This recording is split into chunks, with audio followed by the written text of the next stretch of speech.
الحمد لله والصلاة والسلام على رسول الله وعلى آله وصحبه أجمعين. ولا ليال واحد أكسونتهين عذر كباهي وحويان كورونها لبعتذا وكوها يوه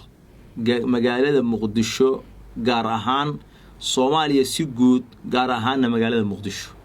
dadku waa dhimanayaan tarab bayna u dhimanayaan maalin kastana amwaad badan baa la sii wadaa waxa ugu badan oo dadku u baaba'ahayaana waa oxygen la'aantaas ay u baaba'ayaan ayagoo qaar badan lacagtii ay haystaan oo dollarkii uu rasaysan yahay ay oxygenkii waayeen kuwa badan inta lagu qaaliyeeyay bay gadan waayeen oo masaakiin ay yihiin markaas walaalkaaga muslimka ah halka uu rafanaya asagoo la ilaaha illa allah oranahaya oo sida uu rafanayo naqaskii waayay oo neeftii waayay ayaa waxa weeyaan ay ku imaanaysaa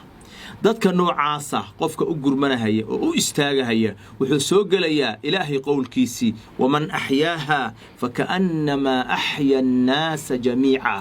qofkii nooleeya naf badbaadiya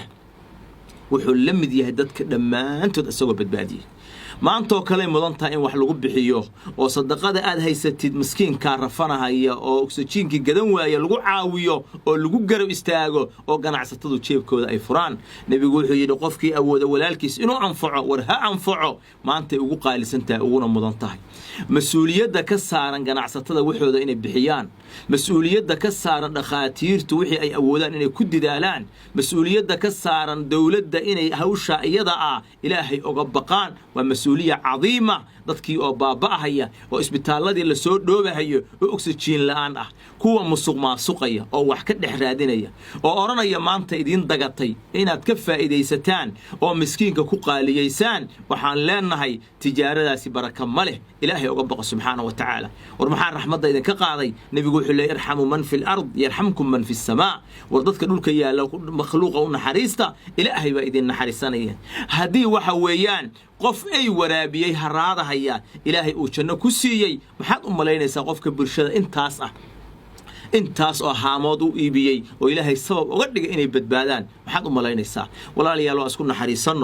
isku naxariisanno ilaahayna aan barino oo u toobad keenno oo gacmaha aan kor u taagno kuwii dhintayna ilaahay inuu u naxariisto kuweena jiran oo waxa weeye isbitaalada yaalana ilaahay inoo caafiyo ilaahay cudurka khatarta inuu naga qaado ilaahay in badan aan barino oo ilaahay aan barino annaguna aan isku gurmanno oo isku naxariisanno haddaan nahay ganacsato haddaan nahay waxa weeye dhaqaatiir haddaan nahay maamul intaba aan isku istaagno isku gurmanno ilaahay waa noo naxariisanaya waxa xaqiiqo ah ilaahay waa inoo naxariisanaya maanta oo kale dad baa janno shaqaysta